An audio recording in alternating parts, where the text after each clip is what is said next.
नमस्कार। हम पढ़ रहे थे राजस्थान का करंट अफेयर और काफ़ी कुछ हमने पढ़ लिया था। बीच में इसका एक ही पार्ट रिकॉर्ड हो पाया था, बीच में थोड़ा काम आ गया था।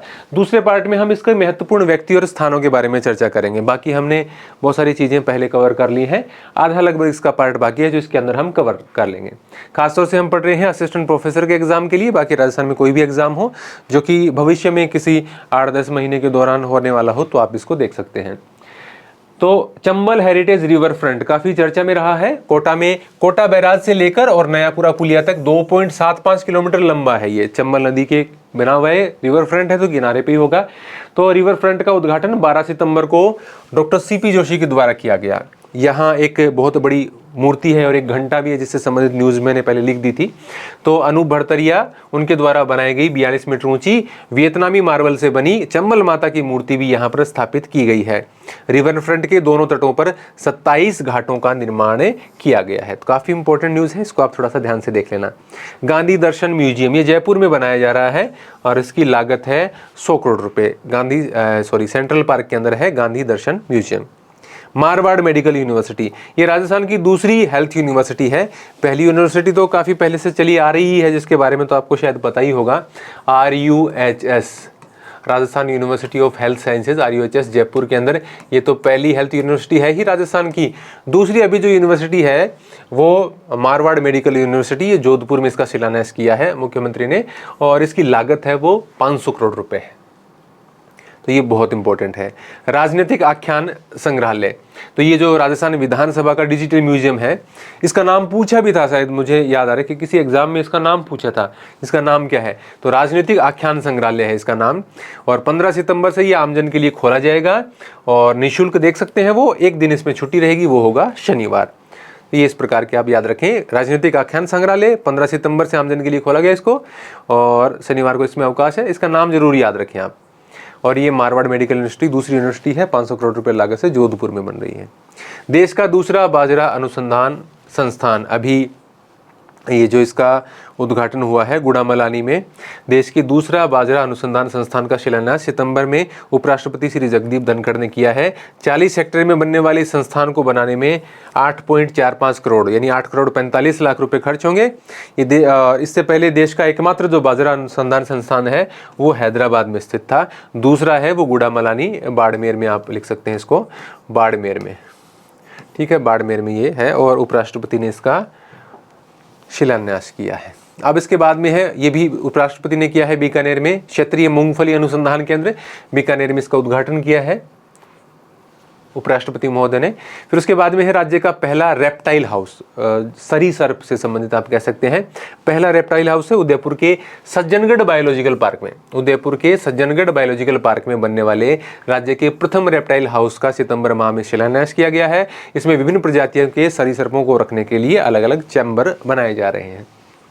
नावा में रेलवे टेस्ट ट्रैक, वैसे तो ये न्यूज़ बहुत बार आ गई, लेकिन शायद पिछली बार जब इसको मैंने लिखा था उसको कई महीने बीत गए हैं क्योंकि इसके बीच में नहीं आया। तो एक रेलवे को जो ट्रेन है उनको टेस्ट करने के लिए एक ट्रैक बन रहा है, काफ़ी बड़ा ट्रैक है। तो 60 किलोमीटर लंबा ये अत्याधुनिक ट्रैक है, वो कुचामन जिले के नावा में किया जा रहा है। पहले तक हम नागौर पढ़ते थे, फिर ये कुचामन नीड बना हुआ है, अभी कुचामन में है मेरे हिसाब से। तो नावा में रेलवे टेस्ट ट्रैक। सबसे बड़ा रूफटॉप प्लाजा तो ये बन रहा है उदयपुर रेलवे स्टेशन पर।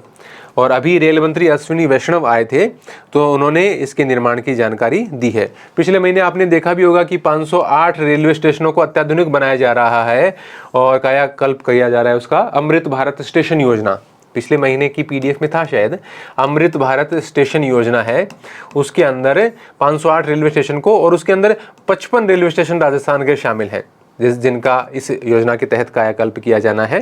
तो इनके पुनर्विकास के लिए ये जो उदयपुर वाला स्टेशन है इसी अकेले के पुनर्विकास के लिए 354 करोड़ रुपए खर्च किए जा रहे हैं। तो सबसे बड़ा रूफटॉप प्लाजा यहाँ पर बन रहा है। अश्विनी वैष्णव रेल मंत्री ने इनकी जानकारी दी है। बांध सुरक्षा और अंतर्राष्ट्रीय सम्मेलन, ये हुआ है सम्मेलन, इंपॉर्टेंट क्वेश्चन है। 14-15 सितंबर को जल शक्ति मंत्रालय द्वारा बांध सुरक्षा और अंतर्राष्ट्रीय सम्मेलन का आयोजन जयपुर में किया गया है, जिसका उद्घाटन उपराष्ट्रपति जगदीप धनखड़ ने किया। सम्मेलन का विषय था सेफ एंड सिक्योर डैम्स यानी बांध, ensure national prosperity, Nations prosperity. Prosperity तो आपने जब स्कूल में आप प्लेज बोलते होंगे, प्रतिज्ञा, उसमें आता था ना। तो safe and secure dams ensure Nations prosperity, तो ये इसका था सम्मेलन का विषय। जयपुर में हुआ है ये बांध सुरक्षा का अंतर्राष्ट्रीय सम्मेलन 14-15 सितंबर को। ठीक है। प्रदेश का दूसरा पासपोर्ट कार्यालय। अब देखो, वैसे तो आपके हर जिले में आपको पासपोर्ट कहेंगे कि पासपोर्ट तो बनता है, लेकिन वो पासपोर्ट सेवा केंद्र हैं। अभी तक जितने भी पासपोर्ट जारी होते थे, वो चाहे आप किसी भी जिले में जाके बनवाएं पासपोर्ट सेवा केंद्र, उसका जो मुख्य कार्यालय है वो जयपुर था। अभी वैसे 2 केंद्र कर दिए गए हैं, एक जयपुर है और उसके बाद में दूसरा कोटा में खोला जा रहा है। तो देश का 37वां पासपोर्ट ऑफिस है ये कोटा में खोला जा रहा है और राजस्थान का दूसरा पासपोर्ट कार्यालय है। वो पासपोर्ट सेवा केंद्र हैं जहां से आप हर जिले में बनवा लेते हैं। जिसका शुभारंभ विदेश राज्य मंत्री वी मुरलीधर द्वारा किया गया है। पासपोर्ट सेवा केंद्र पहले से लगभग जिलों के अंदर हमारे हैं। आगे बढ़ते हैं। अब इसके आगे है कि para sports high performance centre, ये SMS स्टेडियम में है और राजस्थान राज्य क्रीड़ा परिषद के अध्यक्ष डॉक्टर कृष्णा पुनिया ने इसका उद्घाटन किया था। SMS स्टेडियम में para sports high performance centre है, पैरा स्पोर्ट्स के संबंध में है। बांसवाड़ा स्वर्ण खदान, अब इसमें के संबंध में ये विचाराधीन था हाई कोर्ट के अंदर, इसके संबंध में फैसला आया है। तो अब इसमें लग रहा है कि इसकी नीलामी की प्रक्रिया हो जाएगी। बांसवाड़ा के भूखिया जगपुरा में स्थित सोने के भंडारों के खनन हेतु नीलामी जल्दी ही की जाएगी। हाईकोर्ट में विचाराधीन मामले में फैसला सरकार के पक्ष में आया है। यहाँ लगभग 1.34 लाख करोड़ रुपए के भंडार हैं, जिसमें राज्य सरकार को लगभग 10,720 करोड़ रुपए यानी 8% के हिसाब से लगभग 10,000 करोड़ रुपए का राजस्व गवर्नमेंट को राज्य सरकार को मिल सकता है। यहाँ भारतीय भूवैज्ञानिक सर्वेक्षण द्वारा 1990-91 में सर्वे किया गया था स्वर्ण भंडार। तो कितनी कब 1990-91 में ये न्यूज आई होगी कि बांसवाड़ा में मिला सोना, और सोना हम देख रहे हैं कि 24 साल से निकल ही नहीं रहा है। 24 क्या 34 साल हो गए, तो काफ़ी लंबी प्रक्रिया। अभी इसके संबंध में कुछ न्यूज़ आई है तो लिख देते हैं। वायुसेना का एयर शो ये 15 से 17 सितंबर को जयपुर में हुआ था। हालांकि लास्ट दिन कुछ ऐसा कुछ हुआ था कि हो नहीं पाया था, ये ऐसा कुछ डिले हुआ था, ऐसा कुछ था। लेकिन ये किरण एरोमेटिक टीम है, एरोमेटिक थी एरोबेटिक थी ये पता नहीं। तो ये जल महल के ऊपर 15 से 17 सितंबर को जयपुर में वायुसेना का एयर शो हुआ है, थोड़ा सा ध्यान रख लेना। साइबर क्राइम में भरतपुर सबसे आगे। तो साइबर क्राइम से संबंधित देखो, जैसे आपने कभी इसके संबंध में न्यूज़ आई थी अभी, भरतपुर बना जामताड़ा। तो झारखंड का एक इलाका था जामताड़ा, जिसके ऊपर एक शायद वेब सीरीज़ भी बनी थी कि वो इस प्रकार के क्राइम्स के लिए, साइबर क्राइम्स के लिए बहुत मतलब प्रसिद्ध हो गया था वो इलाका। तो अभी एक रिपोर्ट आई है, उसके अनुसार रिपोर्ट है ये IIT कानपुर से जुड़े हुए एक स्टार्टअप है। उस स्टार्टअप की एक रिपोर्ट, स्टार्टअप का नाम है फ्यूचर क्राइम रिसर्च फाउंडेशन। उसकी एक रिपोर्ट के अनुसार देश में होने वाले साइबर क्राइम में भरतपुर पहले स्थान पर है। 18% साइबर क्राइम है वो भरतपुर के थ्रू होते हैं। तो ये अभी आई है। GST अपीलेट ट्रिब्यूनल बहुत इंपॉर्टेंट है ये, इस प्रकार की चीज़ों पे ध्यान दिया करो। केंद्र सरकार ने GST से जुड़े विवादों को सुलझाने के लिए सभी राज्यों और केंद्र शासित प्रदेशों में GST अपीलेट ट्रिब्यूनल की कुल 31 राज्य पीठों की स्थापना करने की घोषणा की है, ताकि अदालतों पर दबाव कम हो जाए। क्योंकि यदि GST से संबंधित इस प्रकार के मामले वो हाई कोर्ट के अंदर जाते थे। तो राजस्थान में 2 बेंच इसकी खोली जाएंगी, जयपुर और जोधपुर में। जयपुर और जोधपुर में क्या खुलेगा? GST अपीलेट ट्रिब्यूनल, जहां पर आप अपील कर सकते हैं। GST से संबंधित जो व्यापारी हैं वो अपील कर सकते हैं। जबकि उत्तर प्रदेश में सर्वाधिक 3 बेंच खोली जाएंगी। बाकी कहाँ कितनी खुलेंगी वो रिपोर्ट अपने को राजस्थान में पढ़ने की आवश्यकता है नहीं। धौलपुर कंबाइंड गैस आधारित विद्युत परियोजना। अब मैं देखिए, मैं ज़्यादा रिपीट नहीं कर रहा, चीज़ों को लगातार बताए जा रहा हूँ, क्योंकि PDF में आप पढ़ तो लोगे ही इसको, अपनी एप्लीकेशन है उस पर पढ़ तो लोगे ही। तो धौलपुर कंबाइंड गैस आधारित विद्युत परियोजना ये काफ़ी समय से बंद पड़ी थी। इसकी 3 इकाइयाँ हैं 110 मेगावाट से संबंधित। उसकी एक इकाई में अभी दोबारा विद्युत उत्पादन शुरू हुआ है, तो उसके संबंध में ये न्यूज़ है। रुपये 1115 करोड़ रुपए की परियोजना। क्या हो गया ये भाई, चलो दिख तो रहा ही होगा। 1115 करोड़ रुपए की लागत से 2008 में धौलपुर में शुरू की गई इस विद्युत परियोजना की 3 इकाइयाँ 110 गुणा 3 यानी 330 मेगावाट में, इसमें गैस अनुपलब्धता के कारण 2019 से बंद थी। अभी इसकी एक इकाई में यानी दूसरी इकाई में उत्पादन शुरू किया है। एक ही इकाई है लेकिन इकाई नंबर 2 में। हाँ ठीक हो गया। तो ये धौलपुर कंबाइंड गैस आधारित विद्युत परियोजना थी। गैस से विद्युत बनाई जाती थी और शुरू हुई थी 2008 में। 3 इकाइयाँ थी 110 गुणा 3 यानी 330 मेगावाट की। अब इसमें से एक इकाई में उत्पादन दोबारा शुरू किया गया है, 2019 से ये बंद पड़ी थी। फिर उसके बाद में है Rajasthan state faculty development academy RSFDA। तो ये उच्च शिक्षा से संबंधित है, तो आपको थोड़ा ज़्यादा ही ध्यान देना है, खासतौर से असिस्टेंट प्रोफेसर के लिए। तो उच्च शिक्षा में सुधार हेतु जयपुर में RSFD Rajasthan state faculty development academy की स्थापना की जाएगी। किसके लिए? इसके माध्यम से उच्च शिक्षा के क्षेत्र में गुणवत्तापूर्ण प्रशिक्षणों के लिए राष्ट्रीय और अंतर्राष्ट्रीय स्तर की प्रतिष्ठित प्रशिक्षण संस्थाओं से MOU किया जाएगा ताकि गुणवत्ता में सुधार किया जा सके। तो RSFDA Rajasthan state faculty development academy Jaipur में, क्यों, वो भी आपको थोड़ा सा देख लेना चाहिए। Centre of excellence for non conventional energy, non conventional गैर परंपरागत ऊर्जा के स्रोत, जैसे सौर ऊर्जा है, पवन ऊर्जा है, भूतापीय ऊर्जा है, ज्वारीय ऊर्जा है, इस प्रकार की ऊर्जा होती है, उसको हम नॉन कन्वेंशनल बोलते हैं। तो MBM यूनिवर्सिटी जयपुर में खोले जाने के प्रस्ताव को मुख्यमंत्री ने मंजूरी दी है। Centre for excellence for non conventional energy, ऊर्जा के गैर परंपरागत स्रोतों से संबंधित है ये centre for excellence MBM university Jaipur में खोला जाएगा। परंपरागत स्रोतों में आपके वो आ जाते हैं जिसमें गैस आता है, पेट्रोल डीजल आ जाते हैं, या फिर लकड़ियाँ, उपले, उसके बाद वो उसमें आ जाते हैं। परंपरागत में वो ये गैर परंपरागत में, उसके संबंध में है ये। राजस्थान का पहला खनन विश्वविद्यालय इंपॉर्टेंट है। तो राजस्थान का पहला खनन विश्वविद्यालय है वो 12 के सीसवाली कस्बे में खोला जाएगा। 200 करोड़ रुपए की लागत से राजस्थान का पहला खनन विश्वविद्यालय 12 के सीसवाली कस्बे में खोला जाएगा। 25 हेक्टेयर इसके लिए भूमि आवंटित की गई है। देश भर के विद्यार्थी खनन से जुड़ी शिक्षा का इसके अंदर अध्ययन कर पाएंगे। खान और पेट्रोलियम मंत्री प्रमोद जैन भाया ने बताया कि यह विश्वविद्यालय राज्य सरकार के उपक्रम राजस्थान स्टेट माइंस और मिनरल लिमिटेड है, ये आगे लिमिटेड नहीं लिखा होगा, राजस्थान स्टेट माइंस और मिनरल लिमिटेड है, इसके द्वारा इसका ये जो है स्थापित करने वाला है खनन विश्वविद्यालय 12 के सीसवाली कस्बे में। ठीक है, इसके बाद में पंचकर्म से संबंधित सेंटर फॉर एक्सीलेंस है, ये चाकसू में खोला जा रहा है। Centre of excellence in panchakarma चिकित्सा के बारे में आपने पढ़ा होगा। तो ये राज्य सरकार द्वारा जयपुर ग्रामीण जिले के अंदर चाकसू में इसकी स्थापना की जाएगी। मुख्यमंत्री ने इसके लिए 40 करोड़ रुपए की वित्तीय स्वीकृति प्रदान की है। तो चाकसू में पंचकर्म, जयपुर ग्रामीण हो गया। अभी जिलों वाला भी थोड़ा सा ध्यान में रखना पड़ता है। सूरपुरा अम्यूजमेंट पार्क, ये जोधपुर में है, एक waste to wonder theme park है, मतलब कचरे से और आश्चर्यजनक आकृतियों का निर्माण करके इस प्रकार का वेस्ट टू वंडर थीम का पर बना हुआ पार्क है सूरपुरा अम्यूजमेंट पार्क जोधपुर के अंदर। तो मुख्यमंत्री ने अभी इसका उद्घाटन किया है। इसके साथ ही एक मारवाड़ इंटरनेशनल सेंटर है, उसका भी उन्होंने लोकार्पण किया था। एच आकार का रेलवे ओवरब्रिज, वैसे तो ओवरब्रिज बनते रहते हैं, एच आकार का ये देश का दूसरा बताया जा रहा है। प्रदेश का पहला और देश का दूसरा एच आकार का रेलवे ओवरब्रिज है, वो जोधपुर के RTO फाटक पर बनाया गया है। ये शायद 2018 से बन रहा है। उसके उद्घाटन से संबंधित भी कोई विवाद हुआ था। अभी 82 करोड़ रुपए की लागत से इस ब्रिज का उद्घाटन अभी मुख्यमंत्री ने किया है। मतलब इसकी निर्माण लागत है। ये तो एच आकार का ब्रिज है जोधपुर में, ये इतना याद रख लो। राजा बूंदा मीना पैनोरमा, अभी ये देखो जैसे बोर्ड वाली हालत है वही पैनोरमा की हालत है। अब पहले तो पैनोरमा के प्रश्न इंपॉर्टेंट भी माने जाते थे, पैनोरमा पूछा भी जाता है, पिछली बार भी पूछा गया है कुछ एग्जाम्स में पिछले साल ही, लेकिन अभी इनकी संख्या बहुत हो गई है।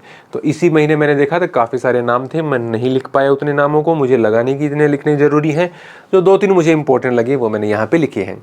इन्होंने बूंदी की स्थापना की थी, राजा बूंदा मीणा, तो इनके नाम का एक पैनोरमा है 5 करोड़ की लागत से। तो बूंदी के बंदी गांव में 5 करोड़ की लागत से राजा बूंदा मीणा का पैनोरमा बनाया जाएगा। महर्षि नवल पैनोरमा, ये दलितों के उत्थान और उन्हें एकजुट रखने में महत्वपूर्ण भूमिका निभाई थी महर्षि नवल ने। इनका पैनोरमा जोधपुर के केरू गांव के अंदर 4 करोड़ की लागत से निर्मित किया जाएगा। जोधपुर के केरू गांव में किसका? महर्षि नवल का पैनोरमा। राव देवराज का पैनोरमा ये फलोदी के सेतरावा में बनाया जाएगा, राव देवराज जी का पैनोरमा। गांधी वाटिका ये जयपुर के अंदर 85 करोड़ की लागत से बनाई गई है। Mahatma Gandhi institute of governance and social sciences की देखरेख में JDA द्वारा 85 करोड़ की लागत से गांधी वाटिका का निर्माण हुआ है। इसका उद्घाटन हाल ही में मुख्यमंत्री ने किया था। विश्व के शीर्ष 2% वैज्ञानिक, ये न्यूज़ यदि आप करंट अफेयर पहले से पढ़ते रहे तो हर साल आती है। उसके अंदर जोधपुर के कुछ वैज्ञानिक होते हैं, बहुत सारे वैज्ञानिकों के नाम थे, 7 वैज्ञानिक है शायद इसके अंदर, है ना। जोधपुर के 7 वैज्ञानिकों ने स्थान बनाया है। 7 का नाम मैंने नहीं लिखा, इंपॉर्टेंट मुझे नहीं लगे। आपकी इच्छा हो गूगल पे सर्च करो, अपनी नोट्स में ऐड करो, इफ़ यू थिंक मतलब ये पूछा जा सकता है तो। बाकी मैं बता रहा हूँ कि एम्स जोधपुर के डॉक्टर तनुज कंचन है, इनका नाम हर बार आ रहा है पिछले कई वर्षों से, 5वीं साल लगातार इनका नाम आया है, तो इसलिए मैंने इनका नाम लिख दिया है। और पूरे विश्व में इनकी 73वीं रैंक है। तो स्टैनफोर्ड विश्वविद्यालय की ओर से जारी विश्व के 2% वैज्ञानिकों की सूची में जोधपुर के 7 वैज्ञानिकों ने स्थान बनाया है।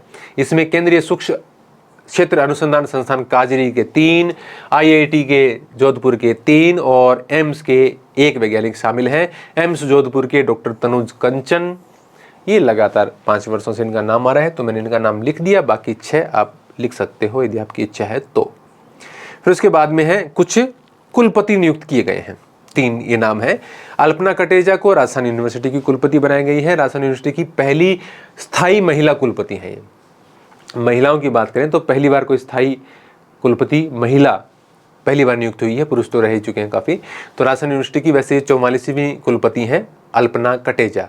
उसके बाद में है अनिल कुमार राय, पंडित दीनदयाल उपाध्याय शेखावटी विश्वविद्यालय के नए कुलपति हैं। पंडित दीनदयाल शेखावटी के लिए बनाया था ना इसी क्रम में। पंडित दीनदयाल उपाध्याय शेखावटी विश्वविद्यालय के कुलपति अनिल कुमार राय को नियुक्त किया गया है। और नेशनल लॉ यूनिवर्सिटी जो जोधपुर के अंदर है उसकी कुलपति नियुक्त की गई है हरप्रीत कौर, प्रोफेसर हरप्रीत कौर को नेशनल लॉ यूनिवर्सिटी जोधपुर की कुलपति। वीनू गुप्ता भी इनका रिटायरमेंट होने वाला था, लेकिन इनको बना दिया गया है रेरा का चेयरमैन। रेरा क्या है? Rajasthan real estate regulatory authority, RERA IAS अधिकारी है ये, रिटायरमेंट होने वाला था वीनू गुप्ता, इनका अभी रेरा के चेयरमैन बना दिया गया है। इसका कार्यकाल होता है 5 वर्ष का, या उम्र हो आपकी 65 वर्ष, जो भी पहले हो तभी आप इससे रिटायर हो जाते हैं। आगे बढ़ते हैं।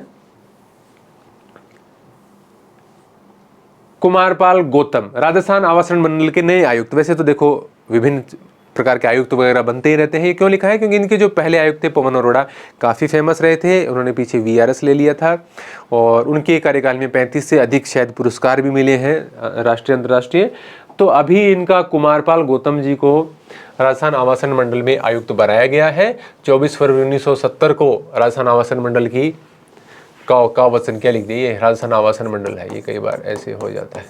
राजस्थान आवासन मंडल की स्थापना की गई थी और इसका ध्येय वाक्य है हमारा प्रयास सबको आवास। ये कोई करंट की बात नहीं है, उसके साथ जोड़ दी हैं बातें।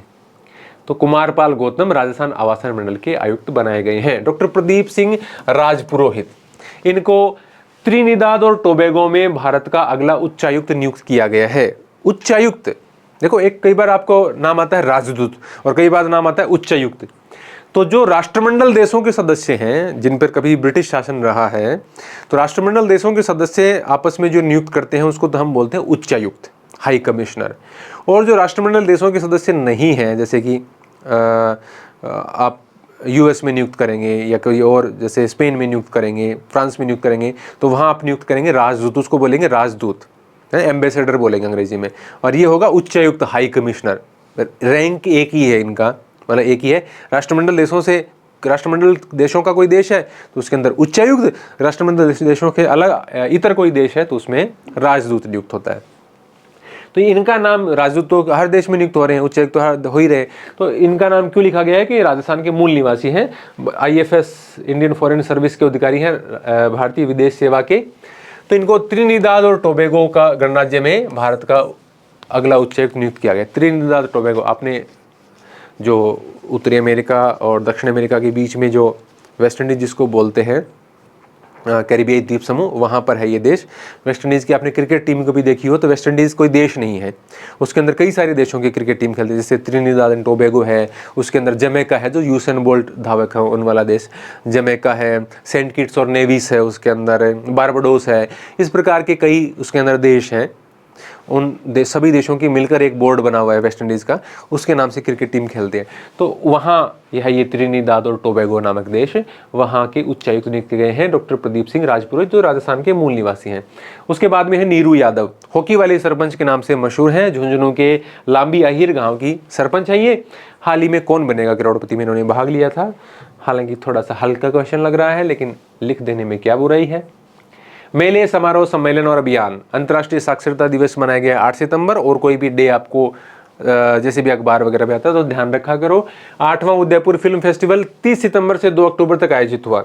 अब इसके अंदर क्या हुआ क्या नहीं, इतना ज़्यादा नहीं है, कुछ ये बताया गया था इस प्रकार की फिल्में प्रदर्शित हुई, लेकिन कोई पुरस्कार वगैरह का मुझे इसका न्यूज़ नहीं मिला। तो 8वां उदयपुर फिल्म फेस्टिवल 30 से 2 अक्टूबर, 30 सितंबर से 2 अक्टूबर, अलग अलग महीने हो गया ना, तो ये आयोजित हुआ है। 74वां राज्य स्तरीय वन महोत्सव 11 सितंबर को वन और पर्यावरण मंत्री हेमाराम चौधरी ने कानोता नर्सरी बस्सी जयपुर से पीपल का पौधा लगाकर इसकी शुरुआत की। एक कार्यक्रम ये पहले से चल रहा है, ट्री आउटसाइड फॉरेस्ट इन Rajasthan scheme. Tree outside forest यानी जंगल के अलावा, जंगल से बाहर आम जो इलाके हैं वहाँ पर ये 5 करोड़ पौधे लगाने का लक्ष्य चल रहा है। 74वां राज्य स्तरीय वन महोत्सव बनाया गया है, उससे ही जुड़ा हुआ ये। प्रशासन शहरों के संग अभियान की डिटेलिंग पहले दी जा चुकी है। इसमें सिर्फ ये याद रखना है कि 31 मार्च 2024 तक इसको बढ़ा दिया गया है। राजस्थान ने प्रशासन शहरों के संग अभियान, इसका 31 मार्च 2023 तक डेट बढ़ा दी है। संकल्प सप्ताह, ये इंपॉर्टेंट है, दिखने में साधारण लग रहा है लेकिन इंपॉर्टेंट है। वैसे तो केंद्र सरकार से संबंधित है, लेकिन चूंकि ऐसे आकांक्षी ब्लॉक, आकांक्षी जिले राजस्थान में भी हैं तो ये पढ़ना होता है।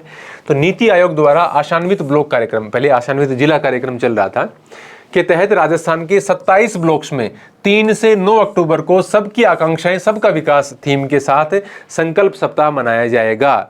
सबकी आकांक्षाएं सबका विकास, तो इसके तहत आशान्वित ब्लॉक कार्यक्रम के तहत ये मनाया जाएगा संकल्प सप्ताह। और गौरतलब है कि आशान्वित जिला कार्यक्रम की तर्ज पर देश के 500 ब्लॉक में आशान्वित ब्लॉक कार्यक्रम शुरू किया गया। आशान्वित जिला कार्यक्रम का पिछले साल राजस्थान के एक एग्जाम में क्वेश्चन भी आया था, और ये आशान्वित ब्लॉक कार्यक्रम है।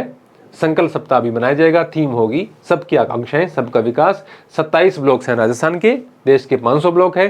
3 से 9 अक्टूबर को संकल्प सप्ताह मनाया जाएगा। पुरस्कार और सम्मान, अभी देखो, एक तो ये तो चलो थोड़ा है, लेकिन वो अभी आगे आएगा। जो अकादमियों से संबंधित पुरस्कार हैं उनकी संख्या बहुत ज़्यादा है। ये आपको डिसाइड करना है कि किस लेवल तक आप पढ़ना चाहते हैं, क्योंकि उसमें कई छोटे पुरस्कार ऐसे हैं। वैसे तो कोई पुरस्कार छोटा बड़ा नहीं होता, लेकिन हम उसकी लोकप्रियता के हिसाब से या उसकी जो पुरस्कार राशि है उसके हिसाब से उसको इम्पोर्टेंट मान लेते हैं। तो उसमें आपको कुछ चीज़ें निश्चित रूप से छोड़नी होंगी, क्योंकि आप पिछले 2-3 महीनों की PDF देखें तो जैसे राजस्थान साहित्य अकादमी है उदयपुर स्थित, तो उन्होंने तो पिछले 4-5 सालों के पुरस्कार एक साथ दिए हैं, तो हम उनको नहीं याद रख सकते। तो आप इस साल का याद रखें, या पिछले साल का जो मेन पुरस्कार है जनार्दन राय नागर वगैरह इस प्रकार का पुरस्कार है वो याद रखें। तो उसमें ज़्यादा आप नीचे तक नहीं जाएं पिछले सालों में। इस साल वाले थोड़े ठीक से देख लें, लेकिन उसमें भी हम सारे नहीं देख पाएंगे, क्योंकि वही अकादमी नहीं है, और भी अकादमियाँ हैं उसके भी पुरस्कार आते हैं। तो 27वां राज्य स्तरीय भामाशाह प्रेरक सम्मान, ये जो स्कूलों के अंदर जो भामाशाह दान देते हैं उनको शिक्षा भूषण, शिक्षा विभूषण इस प्रकार के सम्मान दिए जाते हैं। 11 सितंबर को आयोजित किया गया क्या, 27वां राज्य स्तरीय भामाशाह एवं प्रेरक सम्मान समारोह। समारोह में राज्य स्तर पर 142 भामाशाहों को सम्मानित किया गया। इसमें से 34 भामाशाहों को दिया गया है शिक्षा विभूषण। इसकी मैंने अलग डिटेल दे दी थी कि कितने करोड़, कितने लाख पे शिक्षा भूषण मिलता है, कितने पे शिक्षा विभूषण मिलता है, कितने पे शिक्षा श्री मिलता है जिला स्तर पर, वो सब डिटेल पहले आ चुकी थी। ये सम्मान की बस डेटा आए हैं कि किसको मिला है। 108 और 34 हो गया 142, तो 108 भामाशाहों को मिला है शिक्षा भूषण, 34 भामाशाहों को मिला है शिक्षा विभूषण सम्मान। जिला स्तर पर 846 भामाशाहों को सम्मानित किया गया, इनको शिक्षा श्री दिया जाता है। यहाँ नहीं लिखा होगा मैंने, लेकिन पहले की PDF में चूंकि है। भामाशाहों ने शिक्षा के क्षेत्र में विकास के लिए लगभग 171 करोड़ रुपए की राशि यहाँ पर स्कूलों में दी है।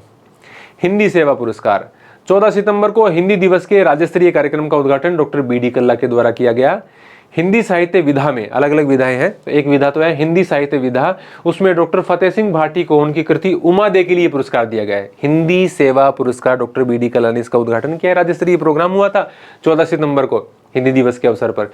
डॉक्टर फतेह सिंह भाटी को उनकी कृति उमा दे के लिए किसमें, हिंदी साहित्य विधा में पुरस्कार मिला है।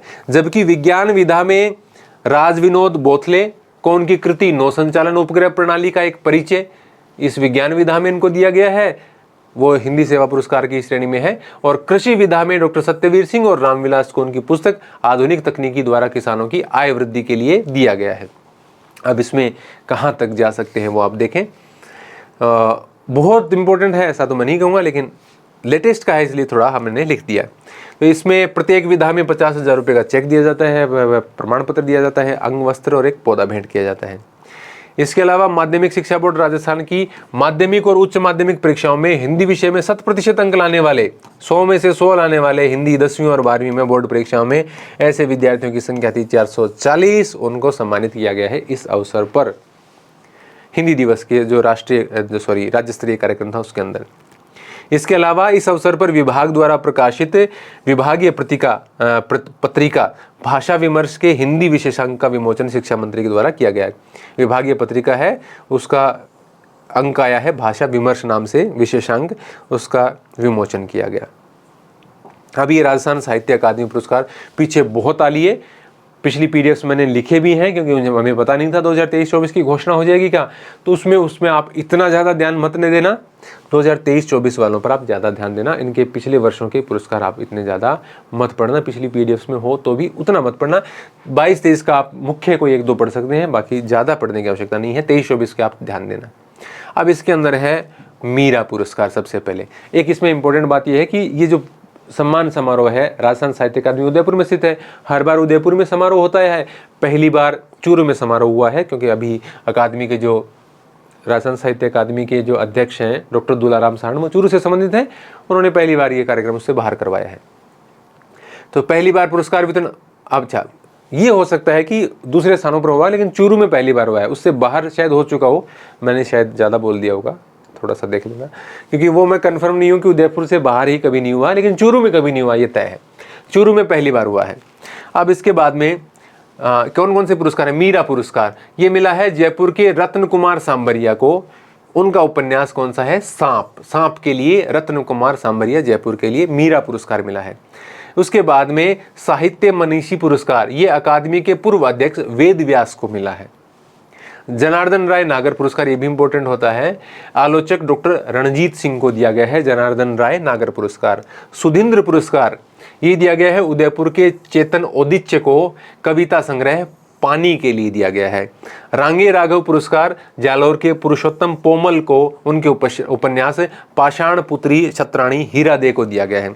उसके बाद में देवराज उपाध्याय पुरस्कार है जो बीकानेर के आलोचक हरीश बी शर्मा की कृति प्रस्थान बिंदु को दिया गया है।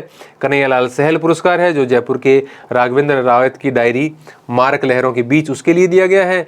देवीलाल सामर पुरस्कार है जो कि अजमेर के रास बिहारी गौड़ के नाटक गांधी जिंदा है को दिया गया है। और सुमनेश जोशी पुरस्कार है वो उदयपुर के बिलाल पठान की कृति अब पेड़ फल बेचेंगे को दिया गया है। अभी आपको सोचना है कि इसमें से मुझे जो इम्पोर्टेंट लगे मैंने उनको हाईलाइट कर दिया, बाकी आपकी इच्छा है। विपरीत परिस्थितियों में तो प्रश्न कहीं से भी पूछ लेते हैं। हमने देखा कि ऐसे ऐसे पुरस्कार जिनका नाम ही हमने कभी नहीं सुना था आरपीएससी वो भी पूछ लेती है, कई बार बिल्कुल ही ऊपर से उठा के दे देती है। ये आप पे निर्भर है, लेकिन मैं कहूँगा कि इस प्रकार के ये जो पुरस्कार हैं पिछले वर्षों के आप इतने न याद करें, 23-24 के आप देख लें। बाकी मीरा जनार्दन राय ये तो पिछले वर्ष का भी आप देख लेना, ठीक है। अब इसमें हम आगे बढ़ते हैं क्योंकि इसमें हम अब क्या समझाऊं, ये तो फैक्ट है याद करने वाला।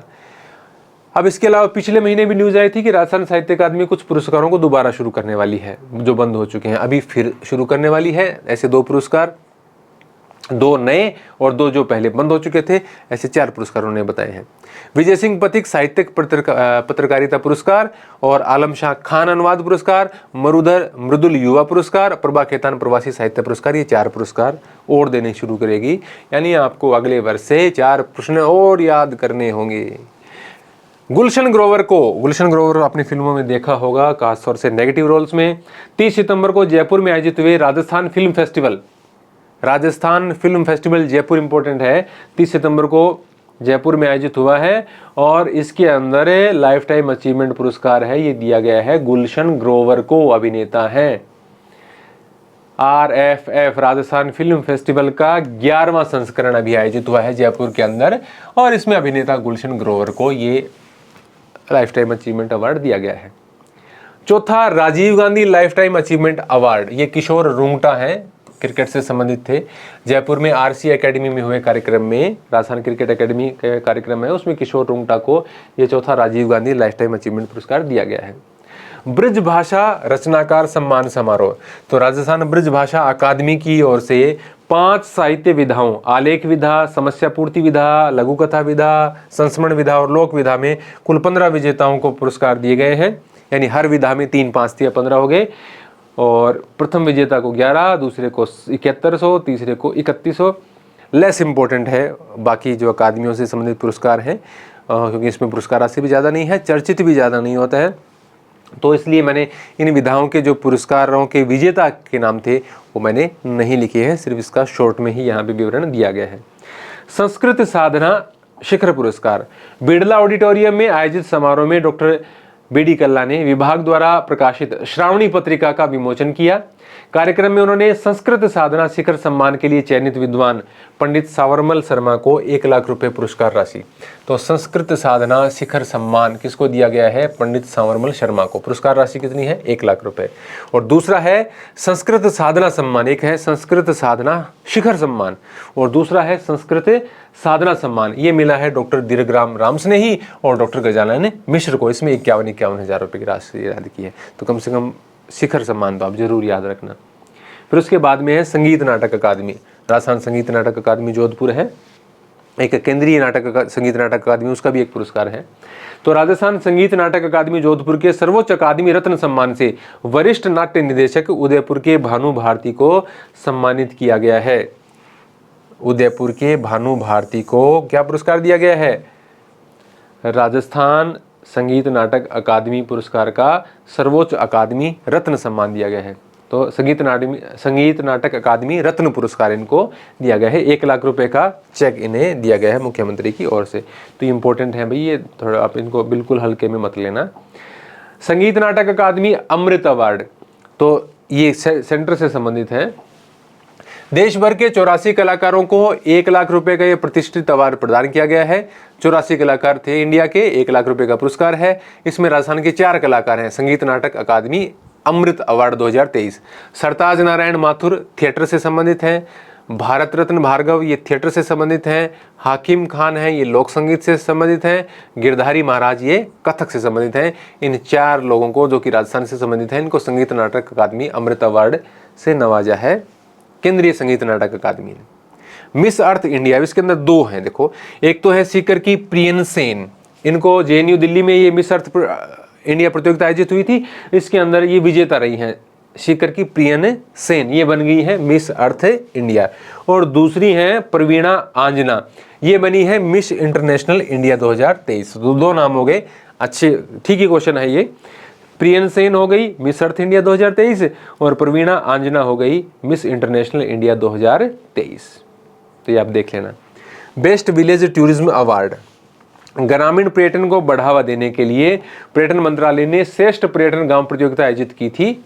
और तो इसके में एक तो कांस्य पुरस्कार है, एक सिल्वर पुरस्कार है। तो 2 गांव हैं ये।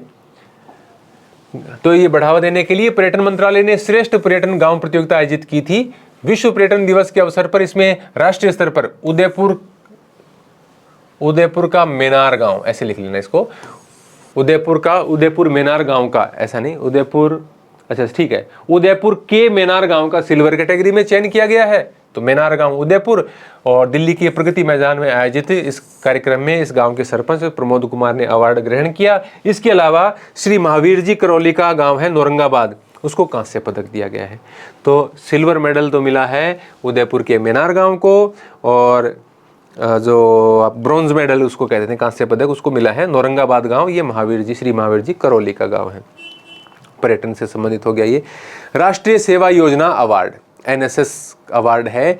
इसमें जो 41 लोग पूरे भारत से चुने गए हैं, उसमें राजस्थान के 2 स्टूडेंट हैं। जयपुर से 2 विद्यार्थी हैं, ममता कुमावत और शुभम पारिक। NSS इकाइयाँ राष्ट्रपति द्रौपदी मुर्मू ने राष्ट्रपति भवन में विश्वविद्यालय NSS इकाइयों और NSS वॉलेंटियर को विश्वविद्यालय से संबंधित है 2021-22 के लिए 41 लोगों को राष्ट्रीय सेवा योजना पुरस्कार प्रदान किया है। इसमें जयपुर से 2 विद्यार्थी शामिल थे, ममता कुमावत और Shubham Pareek. Smart city award 2023, अब ये इसकी लिस्ट बहुत लंबी होती है। राजस्थान से संबंधित कुछ बातें निकाली हैं, लेकिन थोड़ी सेंटर की बातें इसमें घुस गई हैं, तो आप थोड़ा देख लेना। केंद्रीय आवास और शहरी विकास मंत्रालय द्वारा इंदौर में आयोजित पुरस्कार समारोह में राष्ट्रपति द्रौपदी मुर्मू ने स्मार्ट सिटी अवार्ड दिए हैं। सर्वश्रेष्ठ राज्यों की श्रेणी में पहला स्थान मध्य प्रदेश रहा है और सर्वश्रेष्ठ शहर की श्रेणी में पहला स्थान इंदौर रहा है। तो ये भी मध्य प्रदेश का एक शहर हो गया। सर्वश्रेष्ठ राज्यों में राजस्थान का कौन सा स्थान है? 3रा। ये एक इंपॉर्टेंट बात हो गई। फिर इसके अलावा नॉर्थ जोन में जो 10 लाख से कम आबादी वाले शहरों की बात करें, जो स्वच्छ स्मार्ट सिटी के क्षेत्र में, उसमें यदि हम बात करें तो उसको उदयपुर का पहला स्थान में उदयपुर को प्रथम स्थान मिला है। ठीक है। सर्वश्रेष्ठ राज्यों की श्रेणी में राजस्थान 3रे नंबर पर है स्मार्ट सिटी वाले में, और नॉर्थ जोन के जो 10 लाख से कम आबादी वाले शहरों का पुरस्कार है उसमें उदयपुर पहले स्थान पर है। डी लिट की मानद उपाधि। ये जो भरतपुर वाला महाराजा सूरजमल ब्रज विश्वविद्यालय है, इसने 2 लोगों को डी लिट की मानद उपाधि है। एक तो जो दलवीर भंडारी हैं, कानूनविद और जज रह चुके हैं अंतर्राष्ट्रीय न्यायालय में, और एक है हेमा मालिनी जो सांसद हैं। महाराजा सूरजमल ब्रज विश्वविद्यालय भरतपुर की ओर से राज्यपाल कलराज मिश्र ने न्यायमूर्ति डॉक्टर दलवीर भंडारी को विधि विषय में डॉक्टरेट की मानद उपाधि दी है और सांसद हेमा मालिनी को भी डी लिट की मानद उपाधि दी है। विषय मुझे इसका पता नहीं है। इसके बाद में खेल खिलाड़ी, लास्ट टॉपिक आ गया है एशियन गेम्स 2023। और अभी जब मैं अक्टूबर में वीडियो बना रहा हूँ, सितंबर का, अक्टूबर के अंदर आपका पैरा एशियन गेम्स होगा जो यहीं पे है, चीन के अंदर ही पैरा एशियन गेम्स, जिसमें अवनी लेखरावाला तो एक क्वेश्चन आ ही चुका है कि वो जीत चुकी हैं गोल्ड, तो उसकी पूरी डिटेल हम देखेंगे। और भी जो भी राजस्थान के कोई और पुरस्कार जीतेंगे तो हम देखेंगे। हांगझाऊ या इसको होंगझाऊ कुछ भी लिखा हुआ सकता है, उससे क्या मतलब है। हांगझू में आयोजित गलतियां, मिस्टेक्स। 19वीं एशियन गेम्स में राजस्थान के 23 खिलाड़ियों ने भाग लिया है। कितने खिलाड़ियों ने? 23। इसमें से देखो गोल्ड मेडल से संबंधित शायद 2 हैं इसमें। दिव्य कीर्ति सिंह है, ये जयपुर की है घुड़सवारी में, और ये टीम थी, इंडिया की टीम थी। और घुड़सवारी में भारत ने 41 साल से कोई मेडल नहीं जीता। 1982 में एशियन गेम्स में जो मेडल जीता था घुड़सवारी के क्षेत्र में। तो अभी जो टीम थी शायद 4 की टीम थी ये, उसमें दिव्य कीर्ति सिंह भी एक थी, गोल्ड मेडल मिला है इस टीम को। तो उन्होंने फाइनल के अंदर मिश्रित ड्रेसिंग टीम स्पर्धा थी, ये मिश्रित ड्रेसिंग टीम ये इवेंट का नाम था, और इसमें भारत ने फाइनल में चीन को हराया है। और इस टीम में जयपुर की दिव्य कीर्ति सिंह भी शामिल थी।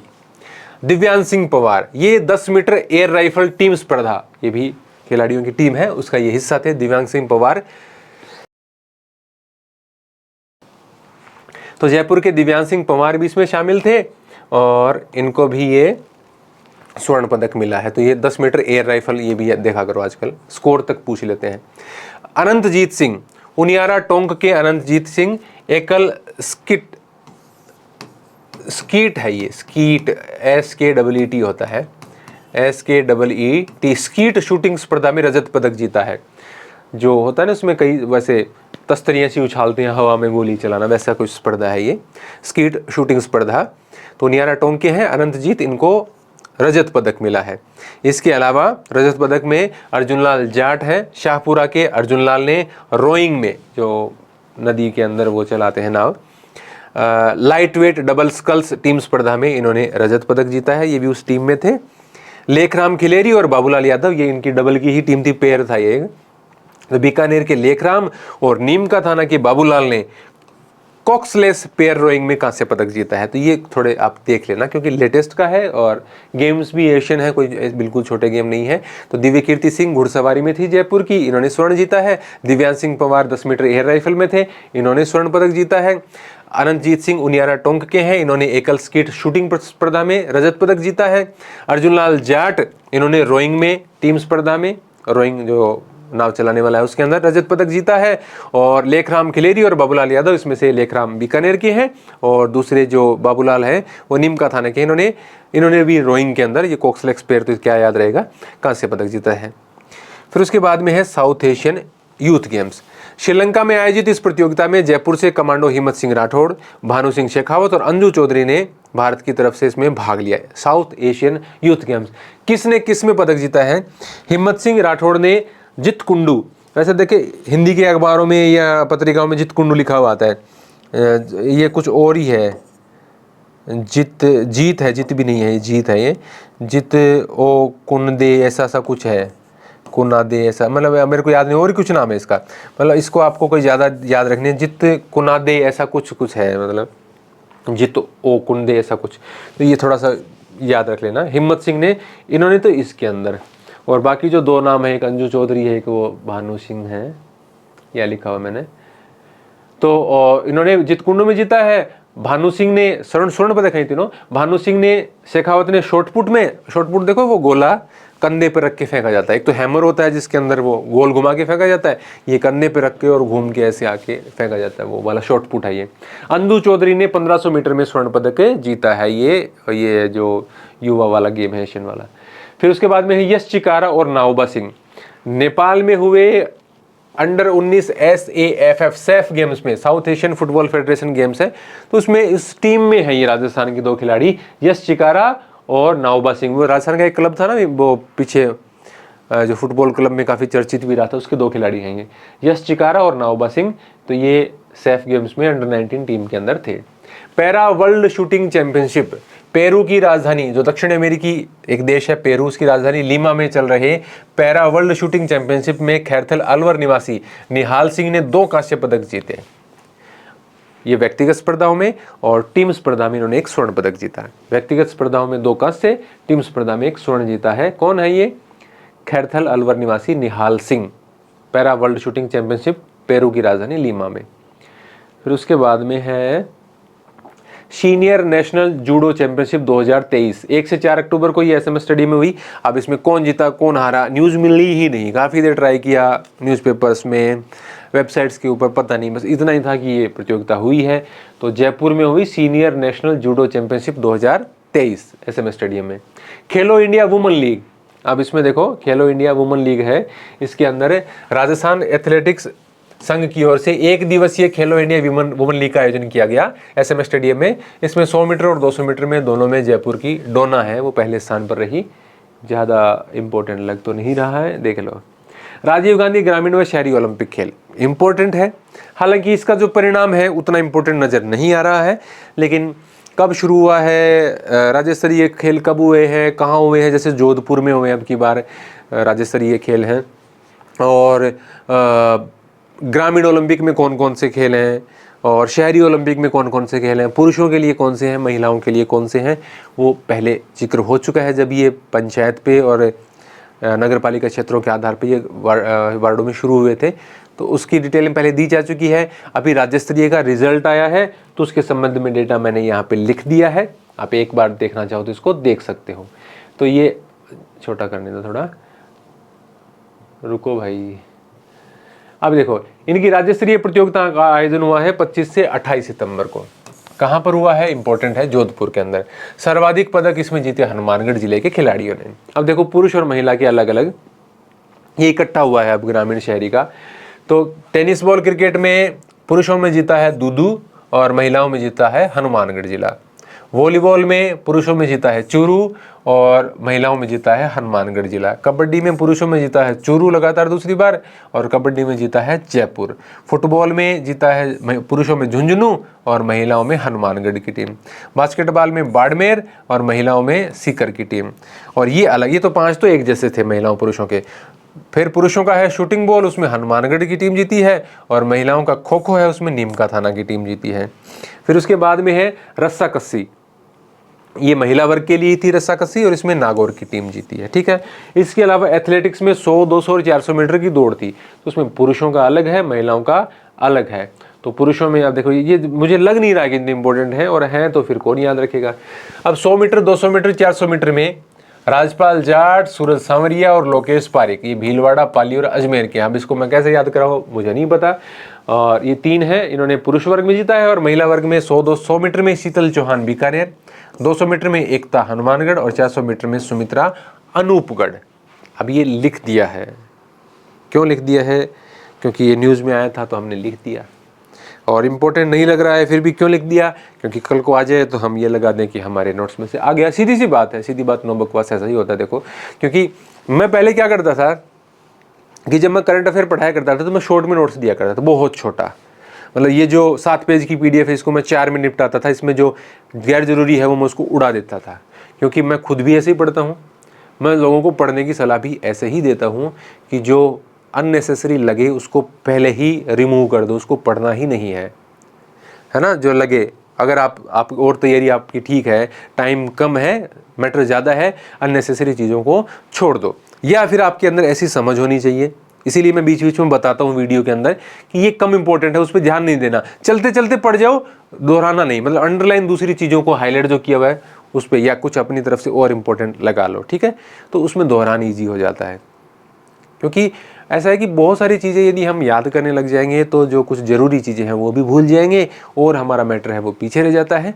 तो ये मैंने ज़्यादा इसलिए लिख देता हूँ मैं एहतियात के तौर पर, कि विद्यार्थियों को ये हो जाता है कि कल को कोई देखा, जैसे जिनकी किताबें आती हैं, मान लो किसी ने वार्षिक अंक निकाला 200 पेज का, 150 पेज का, अब उस वार्षिक अंक में तो उन्होंने सब कुछ दे रखा है, अब उसमें से परीक्षा में 20 प्रश्न आए, वो लगा देंगे हमारी किताब में से 18 प्रश्न आए। अब हमारे नोट्स हैं वो 70 पेज में लिखते थे हम, और उनके 150 के होते थे, तो हमारे 60-70 के होते थे। अब उसके अंदर में से 20 में से प्रश्न आए, उनके 18 आए हैं, हमारे प्रश्न आए हैं 16। अब हम जब दिखाएं, जो विद्यार्थी करें कि आपके कम आए हैं, तो कम तो भैया हमारा मैटर कम था, लेकिन फिर विद्यार्थियों की संतुष्टि के लिए और एक भीड़ का हिस्सा बनने के लिए हमने भी थोड़ी एक्स्ट्रा लिखना शुरू कर दी। लेकिन फिर भी मैं थोड़ा हाईलाइट कर देता हूँ, थोड़ा वीडियो के माध्यम से बता देता हूँ कौन सा ज़्यादा इंपॉर्टेंट है, कौन सा कम इंपॉर्टेंट है। तो जिसकी जैसी इच्छा है वैसे पढ़िए। आपको अच्छा लगता है तो हमारे चैनल को सब्सक्राइब कर लीजिए।